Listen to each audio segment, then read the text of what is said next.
Muy buenas noches. La aprobación de la presidenta Michelle Bachelet en la última encuesta CEP 22% rompió el récord hacia abajo, el récord negativo. Oye, le ganó a Sebastián Piñera, se pensaba que eso era imposible, le ganó Michelle Bachelet.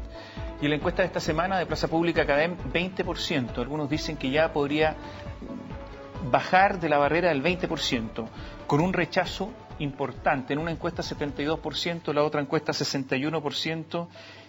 Uno sabe hasta dónde va a llegar esto, qué va a ocurrir. Si el gobierno tiene capacidad de recuperación, ¿qué tiene que hacer para recuperarse? Conversamos con quien estuvo a cargo de las comunicaciones en el primer gobierno de Michelle Bachelet, Juan Carvajal, periodista, Partido Socialista, hombre clave en el primer gobierno de Bachelet. Estuvo a cargo de la dirección de la Secretaría de Comunicaciones, un hombre que fue torturado en los tiempos de Pinochet, que estuvo exiliado en varios países, finalmente aterrizó en Berlín, trabajó en la radio Berlín junto a Robinson Pérez, ¿se acuerda? Uno de los asesores de la primera etapa, si es que hubo, primer tiempo de Michelle Bachelet, y que conoce profundamente a la mandataria. Buenas noches. Muy buenas noches, Tomás. Caída brutal, abrupta.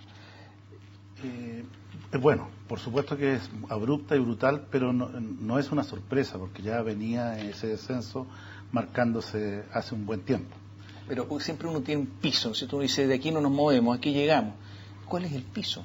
Mire, si tengo que hablarle desde el punto de vista de un analista, que es para lo que usted me tiene aquí, yo creo que todavía no hay piso, lamentablemente. ¿No hay piso? Yo creo que todavía no. En general en las encuestas no hay, en términos teóricos, y en términos prácticos solo hay una pista de aterrizaje, por decirlo así, o un punto de llegada o de inflexión, cuando uno ve un despliegue multifacético que haga posible un cambio en la percepción ciudadana. También, pero están los irreductibles, aquellos que este será un gobierno, el famoso cartel en los tiempos de Allende, será un gobierno de mierda, pero es mi gobierno. Bueno, los irreductibles, ¿cuántos serán? No, es que eso todo es especulativo. Yo soy el que más quisiera que este fuera el piso definitivo, pero creo que no, porque depende de las acciones que se puedan constatar en los próximos días y meses. Yo no entiendo algo. Bueno, hablamos de la ignorancia, obviamente. Hubo un cambio de gabinete y el gobierno sigue cayendo. Entonces la pregunta de qué sirvió el cambio de gabinete, para qué se hizo. El cambio de gabinete, cito a la presidenta, segundo tiempo. Habló en términos futbolísticos. Pero claro, cuando hay un segundo tiempo, se producen los cambios en el entretiempo, es justamente porque cambia el sistema de juego y no pasó nada. Pero recordemos que no siempre el cambio del sistema de juego resulta. Yo creo que ¿Qué no resultó acá? Yo creo, insisto, creo que este tiene que ser un despliegue multifacético que tiene que expresarse en la forma que se expresan los ministerios, cada uno de los liderazgos ministeriales, en la forma de la coherencia que tenga el comité político, en la sintonía que se vea entre lo que hace el comité político, el gobierno y el discurso presidencial, entre que se note que se están tomando decisiones que tienen una expresión práctica, y eso es un conjunto de cosas que son gestión, que es política y que es comunicación. ¿Había más coherencia entre Peñailillo con Bachelet que entre Burgos y Bachelet? Es bien odioso comparar a las personas, pero yo creo que Peñailillo expresaba muy bien lo que pensaba Bachelet, y eso hacía que, por ejemplo, más allá de lo que uno pueda pensar en cuanto al ritmo, hubiesen cosas que se fueran concretando. Y ese es el primer año de gobierno que terminó con los proyectos de educación, con el fin del binominal y una serie de otros proyectos que se enviaron al Parlamento. O sea, esto es peor que antes. Esto tiene un proceso de ajuste que no llega a su punto de afinamiento, por hablarle en términos automovilísticos ahora. Es que si el proceso de ajuste se demora mucho, se puede morir en el intento. Yo no creo que se vaya a morir en el intento. Ya que me pregunta eso, le quiero tocar inmediatamente. Me refiero a morir en el intento que un ministro salga, que se cabree, a eso me refiero. No, entendí. Pero como también puede ser sinónimo de que esto poco menos que se derrumbe. No, me refiero a que el gabinete... No, sí, entendí la pregunta. Sí. Quiero simplemente aprovechar la referencia para decirle que si hay algo que no hay que perder de vista, es que aquí lo que está en juego, lo que más expresa en el resultado de la encuesta es una crisis del sistema político. Por eso no quise hacerle el quite primero a que es una mala evaluación del gobierno, por supuesto. Pero hay una crisis del sistema político que es preocupante. Y además existe la tendencia de algunos personeros, de repente, e incluso algún medio, a buscar un ataque personal contra la presidenta, que creo que es inaceptable en un régimen presidencial, precisamente, en donde tenemos que cuidar la institución. Eso me preocupa mucho. Los gobiernos en Chile se eligen, a mi juicio, mal por 4 años. Debería ser un periodo mayor para poder tener el tiempo necesario para hacer realidad, digamos, un proyecto. y tienen que cumplirse con los 4 años, y yo creo que el gran desafío que tiene la presidenta Bachelet es precisamente buscar esto que usted de una u otra forma me indica, cómo hace el ajuste necesario para que esto despegue. Pero a ver, la presidenta Bachelet hoy día no tiene liderazgo, lo dicen las encuestas. O sea, nadie tiene un liderazgo cuando el 65% no cree en ella. En otras encuestas incluso la cifra es mayor. Está bien, pero yo le quiero recordar que en el primer gobierno... La pregunta es cómo lo hace, por eso, sin liderazgo. Yo le quiero recordar, porque siempre es malo andar dando recetas y es muy fácil hablar desde afuera, pero le quiero recordar que en el primer gobierno de Bachelet, ella tuvo unos 2 primeros años muy conflictivos, muy complicados, digamos, y llegó a un 35% en su popularidad, pero terminó con un 83%. Con eso le quiero decir que es posible remontar. Ahora, le hago la contrapartida. Cuando la baja se produce, por ejemplo, en los rechazos o en aquellos puntos en que se consideran fuertes, como la simpatía o la empatía o la llegada de la presidenta, eso lo hace más difícil. Pero no imposible. Esto depende de cómo se enfrenten los próximos meses y los 2 años que quedan. Usted conoce las encuestas. Cuando la presidenta estaba en el 38%, que fue, entiendo, su piso, sí. Sin embargo, sus características personales no cayeron tanto. Sí, pero otras no. Por ejemplo, credibilidad no había caído tanto. Ahora cayó todo. Ahora está todo en el suelo. Entonces, ¿cómo se recupera si está todo en el suelo?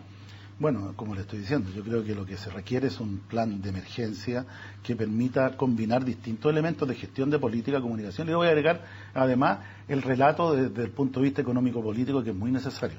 ¿Sabe que hay una contradicción muy grande que se está produciendo en Chile? Y quiero hacer mención a eso porque está en el origen de esto.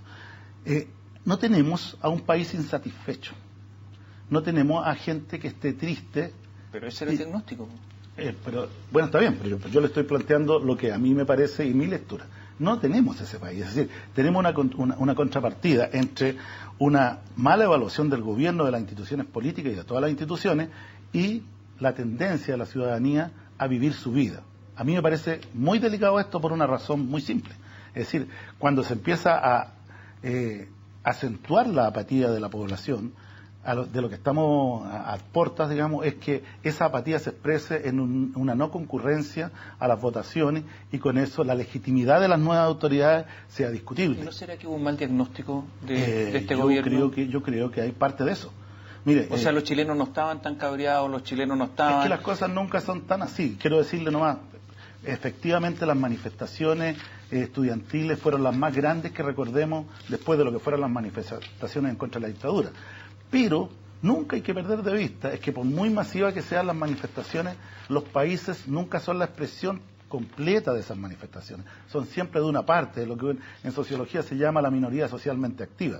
Y yo creo que el arte de un liderazgo y de un movimiento y de una coalición es tomar ese conjunto como elemento diagnóstico y ver cuál es la media. Usted leyó la entrevista, me imagino, de Nicolás Izaguirre en el Mercurio. Sí. Una entrevista rara, además, porque la pidió él. Dijo que iba a hablar desde las alturas y no como hablaba normalmente. Él, en fin, lo encontré extraña, pero él hace un mea culpa. Por mi culpa, parece católico en eso, católico político, digamos, y dice que no se podía hacer esto. O sea, definitivamente esto no se podía hacer, e incluso cuenta que yo en educación lo sentí de manera dramática, cómo me iban a exigir tanto en 1 año y 2 meses, etcétera, y relata una cantidad de errores enormes. Después de esto, yo no sé cómo no se va, cómo no renuncia, porque él forma parte del error. Es un autor, un coautor, y sin embargo siguen ahí como si nada. Basta con esto. Esto lo sufre la gente, obviamente. Esto tiene costos económicos, costos políticos, costos sociales. Sin embargo, en política parece que no hay responsable. Bueno, yo no quiero opinar mucho sobre algún... Pero es que le voy a explicar por qué, digamos, por algún ministro en particular. Lo que quiero decirle creo que es más sustantivo. A mi juicio, en los gobiernos, los ministros y las autoridades no tienen opiniones personales. Los ministros y autoridades tienen la opinión del gobierno. Y lo primero que a mí me llama la atención es que esa no es teóricamente una opinión del gobierno, y teóricamente es una opinión personal, pero él es un miembro del comité político. Por lo tanto, salió diciendo que era la opinión de Michelle Bachelet. Después de todo. Yo sé lo que se ha dicho, pero en concreto a lo que quiero ir yo, eso, porque así mismo, como le decía, que yo no veo que la gente esté insatisfecha y las encuestas por lo demás están tomando en cuenta eso. Eso no quiere decir que en Chile no sean ni hayan sido necesarios cambios profundos, cambios estructurales en algunas materias que frenan la posibilidad de que Chile sea un país desarrollado. Por eso que me parece que la reforma de la educación era necesaria, que la gratuidad en la educación incorporaba un factor de igualdad, de oportunidades muy grande y de justicia elemental. Creo que la necesidad de cambiar el sistema binominal, por ejemplo, era fundamental para ser efectivamente más representativa de nuestra democracia. Creo que, en definitiva, una cosa no necesariamente va de la mano de la otra. Los gobiernos hacen los cambios que son necesarios hacer desde el punto de vista de cuál es el diagnóstico de la sociedad y en función de cómo esa sociedad se enfrenta a su futuro. No necesariamente por cuánto apoyan esos cambios. Le quiero dar un ejemplo. En el gobierno de Frei se terminó con la pena de muerte, en circunstancias que la mayoría ciudadana en las encuestas estaba a favor de la pena de muerte. Pero cuando uno está convencido que hay una medida que está fuera de época, que no corresponde y tiene que tomar esa decisión, la toma. Juan, a ver, para que haya política y para que se pueda gobernar hay que ser creíble. Por supuesto. La presidenta Bachelet, no ganarse la credibilidad. Claro. La presidenta Bachelet ha sostenido que no hubo precampaña. Lo ha repetido una y otra vez. Posaba para unos camarógrafos que iban a Nueva York y sin embargo no hubo precampaña. Se estaban trabajando equipos y no hubo precampaña. ¿Cuánto afecta esto a la credibilidad de la presidenta y su gobernabilidad en la presidencia? Hacemos un alto, volvemos en un instante. Juan Carvajal nos acompaña esta noche. La pregunta quedó pendiente. ¿Cómo se puede creer en política cuando la presidenta de la República dice que no hubo precampaña y todos la vieron y se financió y ahí estaban y posaba para un camarógrafo que viajaba no sé cuántos miles de kilómetros? Mire, no quiero eludirle la pregunta, pero quiero partir por decirle que yo creo que ese fue el gran problema de todo el sistema político chileno. Costó muchísimo que algunos... Si voy a llegar... Hay otra cosa, decir la verdad. Pues, ¿no? Costó muchísimo que por seguir tu punto de vista todos aceptasen o comenzasen a aceptar de alguna manera que existían las precampañas. Y creo que eso había resuelto en gran parte una parte sustantiva de todo este lío judicial, político-judicial que hay ahora. Ahora, por cierto, yo creo que no es el caso de Bachelet, en el caso de todas las campañas existe, llámese como se llame, un trabajo previo que existe porque la normativa legal entregó un periodo que resulta breve para el conjunto, porque además algunos que han tenido más recursos son capaces de instalar una maquinaria muy fuerte desde el punto de vista publicitario, y eso fue conduciendo a una situación que creo que se hizo casi normal, pero que hoy día parece que casi no hubiese existido nunca y que cuesta reconocerla. Yo me quedo con lo del trabajo previo. Usted sabe que yo no fui parte de la campaña. ¿Usted le habría recomendado a Bachelet decir eso que está diciendo ahora en vez de decir que no hubo? Yo habría recomendado partir por todos los partidos por señalar que efectivamente los trabajos previos existían de alguna manera y que por lo tanto ese era un vacío legal que había y que había que resolverlo. ¿Sabe lo otro sorprendente? Son pequeños detalles, pero que van sumando. Caburgua, Casa Veraneo, surge el caso Cabal. Se dice que la presidenta está incomunicada. Perdón, pero hoy día incomunicada a alguien. En Caburgua, porque no está en una isla perdida en el archipiélago de las Huaytecas. No, está en Caburgua. Pero más presidente de la República, que usted lo sabe mejor que yo, a veces los presidentes son los únicos que pueden tomar algunas decisiones urgentes en materia de seguridad nacional. No pueden estar incomunicados. Usted lo sabe, que hay cuestiones que son indelegables. ¿Cómo estar incomunicados? Entonces, todo el país se pregunta, a ver, o falta la verdad, o aquí hay unas negligencias gigantescas. Pero sinceramente eso sí que no se lo puedo responder porque no me consta en qué situación estaba. Lo que sí le puedo decir... Lo que piensa la opinión pública, usted analiza la opinión pública. ¿Qué piensa un ciudadano común frente a él? No, por supuesto, la opinión pública ha perdido credibilidad porque hay cosas que le resultan inverosímiles, pero yo desconozco en qué situación se encontraba ella. Lo que sí, indudablemente, el caso Cabal es uno de los factores que ha influido muy negativamente para la presidenta en su credibilidad y en su imagen. Y particularmente porque la ciudadanía esperaba, y a lo mejor todavía espera, una condena mucho más taxativa, mucho más clara, mucho más contundente, con respecto a hechos que por lo demás se consideran inadecuados o en toda la línea, digamos, que no corresponden de cualquier sector ciudadano o de cualquier persona. Entenderemos los chilenos la caída que se ha producido en nuestra imagen con el caso Soquimich. O sea, que Julio Ponce Lerú financiara a la clase política, pero también a la izquierda. Fue uno de los privatizadores de Chile cuando estaba a cargo de la Corfo. Entonces, públicamente se criticaban las privatizaciones y en privado se aceptaba el dinero de Julio Ponce Lerú para las campañas y con todo lo que eso significa. A nivel internacional, especialmente la gente que apoyó a la oposición en los tiempos de Pinochet, que hubo mucha gente en Europa, le ha resultado un golpe gigantesco saber que el yerno de Pinochet justamente financiaba a gente de la nueva mayoría. Ha sido un desmoronamiento mental. Esto tiene una crisis también, genera una crisis en la opinión pública, por eso no creen, porque ahí están, son los mismos. Entonces resulta que todos se preguntan, bueno, pero este señor también celebró contratos con el Estado el año 90 y tanto, los tiempos de Elwin, y después otros no sé dónde, etcétera, etcétera. Y se empiezan a explicar algunas cosas. ¿Cómo van a creer? Claro, la crisis institucional, pero ahí está. ¿Cómo se sale de esto?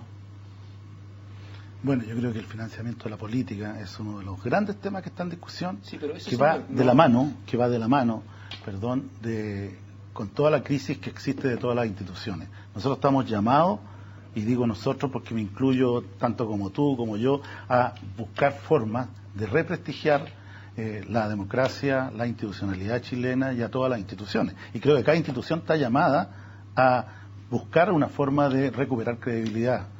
¿Contribuye a recuperar credibilidad el hecho que se haya nombrado por parte del gobierno a un nuevo subdirector jurídico de impuestos internos, que Bernardo Lara, que era abogado de la Fundación Dialoga de la presidenta Bachelet?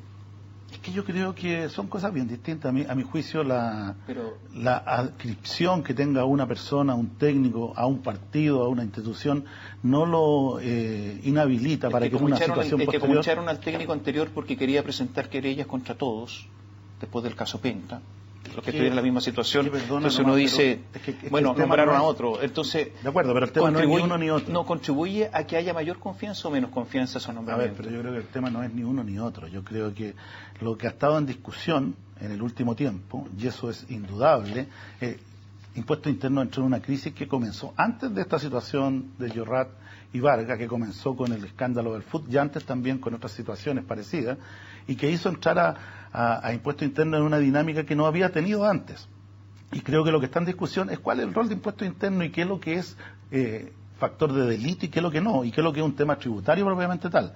Y en eso, más que las personas, tiene que ver con la definición global del rol que le corresponde a Impuesto Interno, y también cuando las situaciones llegan a la justicia, digamos, al Ministerio Público. Sigo hablando desde el punto de vista de la opinión pública. Ellos sospechan que de nuevo se van a salvar todos los grandes. Que Julio Ponce Lerú no le va a pasar nada, que al señor Sayé no le va a pasar nada, que a los señores Angelini no les va a pasar nada, y que siempre pagan... Pero yo creo que tanto tú como yo sabemos, porque los especialistas lo dicen, yo estoy lejos de esa especialidad, que los procesos que se están siguiendo y las acusaciones que existen, el mismo fiscal nacional ha dicho que difícilmente van a terminar en algunas penas efectivas y se van a disolver en el camino.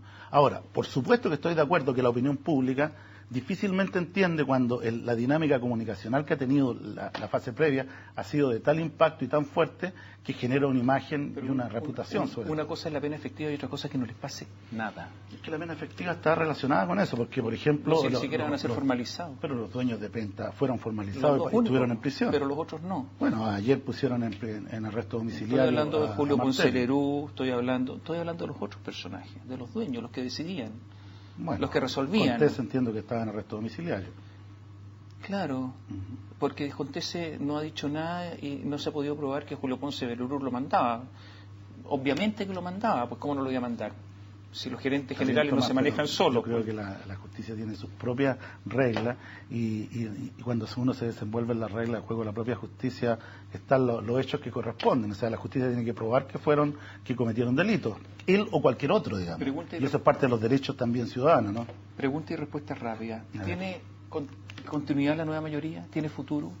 Yo creo que lo que tiene futuro en Chile es la opción de cambios que requieren continuidad. ¿Pero la nueva mayoría como conglomerado? Yo creo que la nueva mayoría enfrenta un proceso muy difícil y por lo tanto creo que su reformulación va a ser casi un hecho natural en los próximos años. ¿En qué consiste para la próxima elección me imagino? Porque sí, por eso lo estoy tratando de ver en la perspectiva. ¿En qué consiste la reformulación? Consiste en resolver algunos problemas que se hicieron evidentes. Aquí yo creo que una coalición tiene que tener mucha coherencia en lo que propone, lo que defiende y cómo lo practica. Cuando la opinión pública percibe que eso no es tan así y se ven diferencias en su interior, faltas de lealtad u otras cosas, indudablemente que la opinión se vuelve contraria. ¿Qué podría pasar con la ADC, que está neutralizada internamente, está dividida la ADC? Yo, a diferencia de y no eso, tiene candidato presidencial, además. Sí, pero yo, a diferencia de eso, veo que la democracia cristiana ha adquirido mucha mayor identidad en estos últimos meses. Parecía no tenerla tan clara frente a temas controversiales, y tanto la reforma laboral como la ley de aborto y otros temas ha ido teniendo cada vez un perfil más claro con respecto a sus posiciones. ¿Debería aceptar la nueva mayoría que se integre Marco Enríquez a una primaria? Si me pregunta a mí, yo creo que la primaria que tenga el mundo de lo popular, por decirlo de una manera, o de lo que representa la centroizquierda, debería ser lo más amplio posible. Si las elecciones fueran en un mes, ¿quién ganaría esas elecciones? ¿El gobierno o la oposición? ¿El oficialismo o la oposición? A su juicio. Sinceramente, si fueran en un mes, yo creo que ganaría la abstención, lamentablemente. Ya, pero por eso que para mí es muy crítico. Alguien tiene que ganar.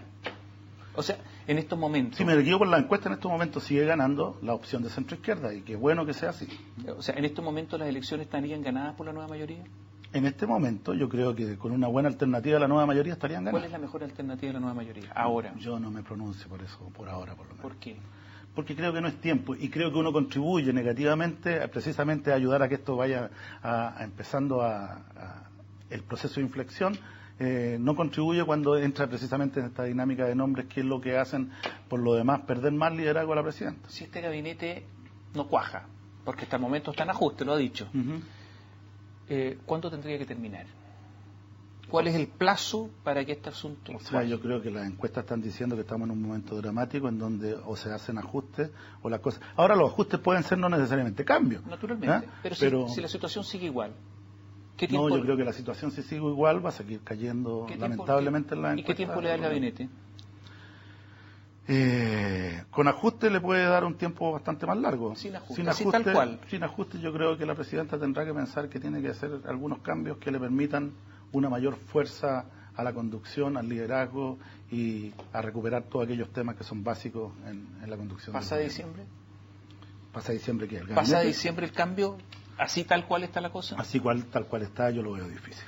Ya, o sea, debería haber un cambio de gabinete rápido, en las condiciones actuales. Yo creo que los ajustes se necesitan lo más rápido posible. Le insisto que pueden ser de nombres, de personas o simplemente de conducción. ¿Qué hace el gobierno para recuperar la confianza empresarial y la inversión? La inversión es la caída es la mayor de los últimos 30 años. Fíjese que para mí lo más claro está en ese punto. Yo creo que el nuevo ministro de Hacienda no solo ha hecho esfuerzos, sino que ha expresado una coherencia de su discurso, de su conducción, y creo que ha dado las confianzas necesarias como para, primero, enfrentar un diagnóstico súper realista, y segundo, buscar las fórmulas para que lo que se haga sea en consonancia con lo que de verdad se puede hacer en este momento. Hasta ahora los empresarios no le creen. Yo sé, pero todos los procesos de credibilidad no se ganan de un día para otro.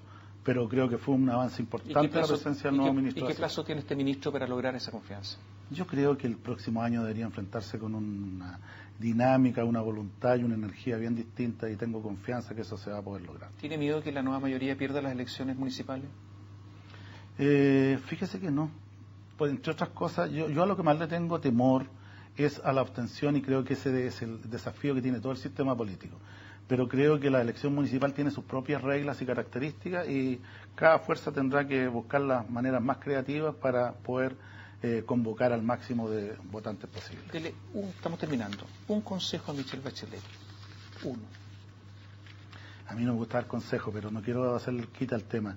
Yo creo que lo que se hace muy necesario es buscar una expresión multifacética de todos estos esfuerzos, que expresen coherencia ante la ciudadanía, que apunten a una inflexión real y que la doten de toda la energía, primero, que la presidenta tiene, de la credibilidad que ella es capaz de ganar y de todo el liderazgo que ella ha tenido y que está en condiciones de retomar. Muchas gracias. Gracias, buenas noches. Y ustedes, buenas noches. Muchas gracias. Cuidado que